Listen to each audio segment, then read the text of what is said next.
Land, by the way, which happens to be one of the most strategic areas in the world. Its coast runs along the Red Sea, which is a key link between Europe and Asia. It's also an ideal access point to emerging African markets with low labor costs. And it's a natural resource gold mine with gas, gold, copper, oil, zinc, you name it, Eritrea's got. Je sens en famille en ce sens que la Russie est une famille aussi pour l'Afrique. C'est une famille parce que nous avons la même histoire. La Russie a consenti d'énormes sacrifices pour libérer le monde du nazisme pendant la Seconde Guerre mondiale. Les peuples africains, nos grands-pères, ont été déportés de force aussi pour aider l'Europe à se débarrasser du nazisme. Welcome to Drive for African. In the heart of the Horn of Africa, a strategic partnership is emerging, reshaping the geopolitical landscape of the region. Eritrea, a nation with a rich history and a resilient spirit, is forging closer ties with Russia, a global power with a renewed focus on Africa. This video delves into the growing alliance between those two nations, exploring how it is bolstering Eritrea's regional influence and driving economic development within its borders. Join us as we uncover the intricacies of this partnership and its implications for the future of Eritrea and the wider African continent. Let's begin. This continent has, as we're told, has more than 60% of natural endowments globally. If this 60% could be mobilized to implement projects at a sectoral and industrial level, then we talk about the time frame for implementing these projects by mobilizing the required resources. I'm confident to say that the Russian Federation has all the industrial base and technology base to provide the support required for this strategic partnership between Russia and Africa, but also including other continents that will make their contributions at the final achievement of the goals. And the draft document will have to be prepared, I say now, and probably in the coming summit that will take place anytime next year, so that we have a clearly defined strategy. The strategy will have to include a number of sectoral and industrial plans, detailed plans on the timing of implementation, plus the mobilization of resources, not only material resources, financial resources, but also technological and industrial resources that will have to be mobilized to implement these detailed plans. The detailed plans could be implemented by putting in place mechanisms that will take every project on its own and implement, ultimately creating an integrated approach on implementing those particular programs. And this requires a lot of refinement on the institutions and then the mechanisms that we'll have to create. I would urge all those who have the resources above any other party, I would urge the Russian Federation to provide the support. Well, I'd also like to ask you, I mean, your country has faced sanctions. The Russian Federation is now the most sanctioned country in the world. Even more sanctions are on Russia than even North Korea or Iran. And, you know, through the process of developing further cooperation with Russia, the African continent, they're going to have to find a way to basically get around these Western sanctions as much as possible. And there have been some discussion on how to do that. For example, using national currencies in international transactions, working through multinational organizations like the African Union. What kind of other strategies do you think can be developed to achieve that? It's that one tool, for example. I mean, we need to get out of this euro-dollar cycle. I mean, each and every sovereign nation will have to have its own monetary policies, and the monetary independence will have to be there.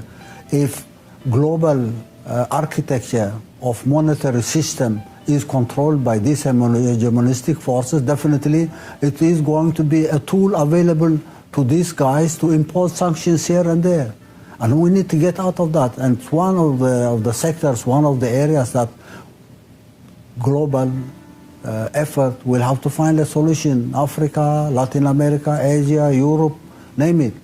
We need to have an architecture for a monetary system that makes nations and peoples enjoy from that system, a free system, an open system, not controlled by small groups that will ultimately use it as a tool for imposing sanctions. I mean, we need to get out of, I would say, dollar-euro cycle. And it's that you can go back and see the financial breakdowns that we have witnessed. 2008, 2009 was there a financial crisis. The crisis is becoming cyclical. Why? Because of the control of these hegemonistic forces and trying to use that as a tool for manipulating economies here and there, putting pressure here and there, sanctions here and there. Now, we have learned our lesson. We need to get out of this cycle, but that's not the only tool that we need to facilitate cooperation amongst different the number of continents. We have to have a viable financial system, a viable monetary system that will enable economies to grow and finally create synergy by working together. Otherwise, one small group controlling these financial institutions or monetary tools to impose sanctions here and there is no more tenable.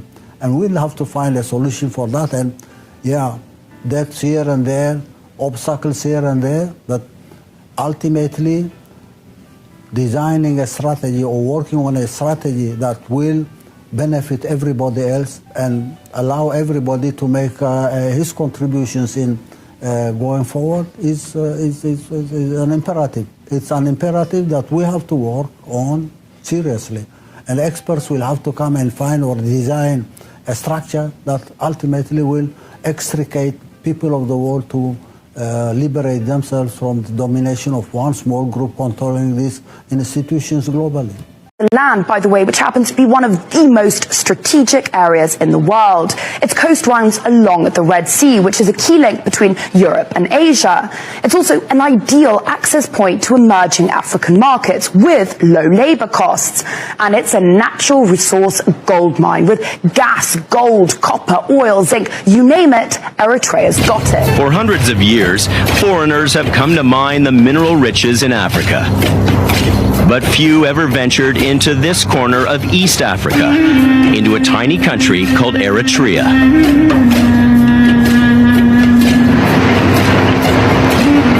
But since 2011, that's where a Vancouver company called Nevsun has been turning desert dirt into zinc, copper, and gold. During its first 4 years in operation, the Bisha mine had generated profits of about $700 million US for Nevsun and its partner, the Eritrean government. We discovered this monster of a deposit called the Bisha deposit. Describe this monster to me. What was there? Well, it was a giant layer cake with high grades, 5, 6, 7, 8% grades of gold, copper, and zinc. This giant ore body, which was again one of the highest grade deposits in the world. Eritrea, a country of some 6 million people in the Horn of Africa. Its dry desert landscape looking more like a lunar moonscape. But beneath the surface, it's a land of mineral riches, a prospector's paradise. A world away in BC, there were whispers in the business community that Eritrea was a place where a mining company could strike it rich.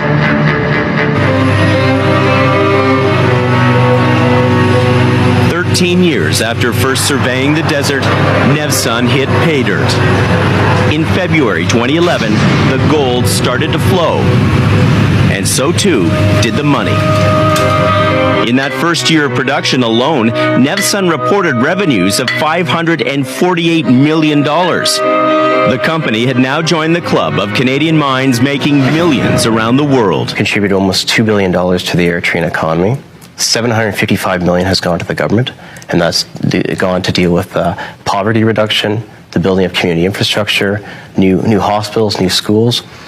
We provide well-paying jobs at the mine. As a company, we are bringing an awful lot of good to this country, and we are bringing an awful lot of good to the people of Eritrea. To get into Eritrea, Vancouver's Nevsun Resources had to give the government a 40% stake in the mine. Revenues from the mine, a lifeline for the cash-strapped Eritrean regime to the tune of $200 million US every year. The state of Eritrea is utilizing the money for beneficial things. The community of Ararat is receiving monies right now to build a pipeline system and water well, and that shows that the government of Eritrea is serious about utilizing the Bisha mine for positive, constructive development in that country. Nevsun. It rolled out the top brass in a Good News corporate video. Well, the Bisha mine is the only producing mine in Eritrea, and it plays a very important role in the Eritrean economy, and we're proud to say it adds significant tangible benefits to the people of Eritrea. The Bisha mine has been producing hundreds of millions of dollars in profits for shareholders and its partner, the Eritrean government. The Bisha mine is more than just a mine. It symbolizes a new path forward for the state of Eritrea. One where the state of Eritrea and a Canadian publicly traded company are working together, and they have developed a leading-edge mine, jobs and training for local people, robust environmental management, safety for all of our workers, consensus decision-making at the board level there, stakeholder inclusion. These are all aspects of core liberal democratic values. And we're very proud of our role in playing a positive role in the ongoing evolution of Eritrea. Russia, which was once under the Soviet Union, had some prominence in the region before. It was part of the military support to the communist regime of Mengistu Haile Mariam when that was operating in Ethiopia and also in Eritrea, and also had quite a presence in South Yemen as well. So apart from the base that it has in Syria, in Latakia, this will be the first base in that region for the Russians in Africa. So it's quite important for them in the sense that it will be an opportunity to have presence in that area, which will mean that the big players like the United States of America, like China, and indeed like Turkey, will be squeezed out of that area. And I think that's what their main objective is, to have some kind of presence within that area and also open the doors up to other things in Africa.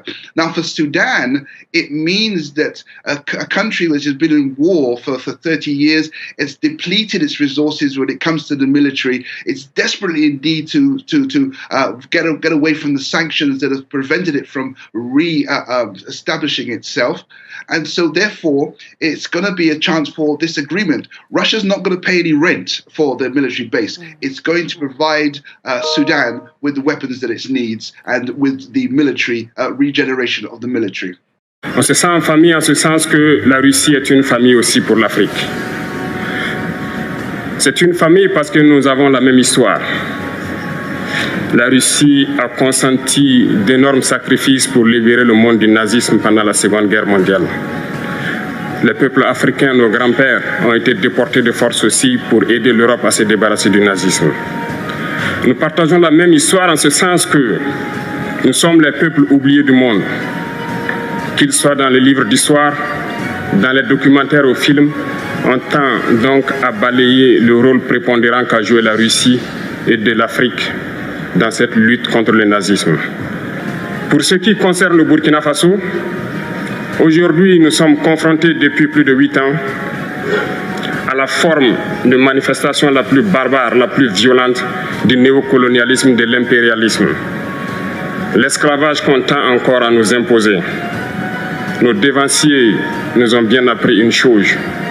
L'esclave qui n'est pas capable d'assumer sa révolte ne mérite pas que l'on s'apitoie sur son sort. Nous ne nous apitoyons pas sur nos sorts, on ne demande pas que quelqu'un s'apitoie sur notre sort. Le peuple burkinabé a décidé de lutter contre l'île terroriste en mesure de relancer son développement. Dans cette lutte, des vaillants peuples, des vaillantes populations se sont engagées à prendre les armes face au terrorisme, ceux que nous avons affectueusement appelés les VDP, des volontaires. Nous sommes surpris de voir les impérialistes traiter ces VDP de milices et de tout type. C'est décevant, parce qu'en Europe, lorsque des peuples prennent les armes pour défendre leur patrie, on les traite de patriotes. Mais là n'est pas le problème. Ce qui est le problème, c'est de voir des chefs d'État africains qui n'apportent rien à ces peuples qui se battent, mais qui chantent la même chose que les impérialistes en nous traitant de milices, en nous traitant donc d'hommes qui ne respectent pas les droits de l'homme. De quels droits de l'homme parle-t-on? Nous nous offusquons contre cela et c'est honteux. Il faut que nous, chefs d'État africains, nous arrêtons de nous comporter donc en marionnettes qui dansent à chaque fois que les impérialistes tirent sur les ficelles. Hier, le président Vladimir Poutine a annoncé donc l'envoi de céréales en Afrique. Nous sommes bien contents. Nous lui disons merci pour cela. Mais aussi, c'est un message passé à nous, chefs d'État africains, parce qu'au prochain forum, nous ne devrons pas venir ici sans avoir assuré, pour ceux qui ne connaissent pas la guerre, l'autosuffisance alimentaire de nos peuples. Nous devons prendre l'expérience de ceux qui ont pu déjà atteindre cela en Afrique, tisser de bonnes relations ici et tisser de meilleures relations avec la Fédération de Russie pour pouvoir assouvir les besoins de nos populations. Gloire à nos peuples, dignité à nos peuples, victoire à nos peuples. La patrie ou la mort, nous vaincrons. Merci.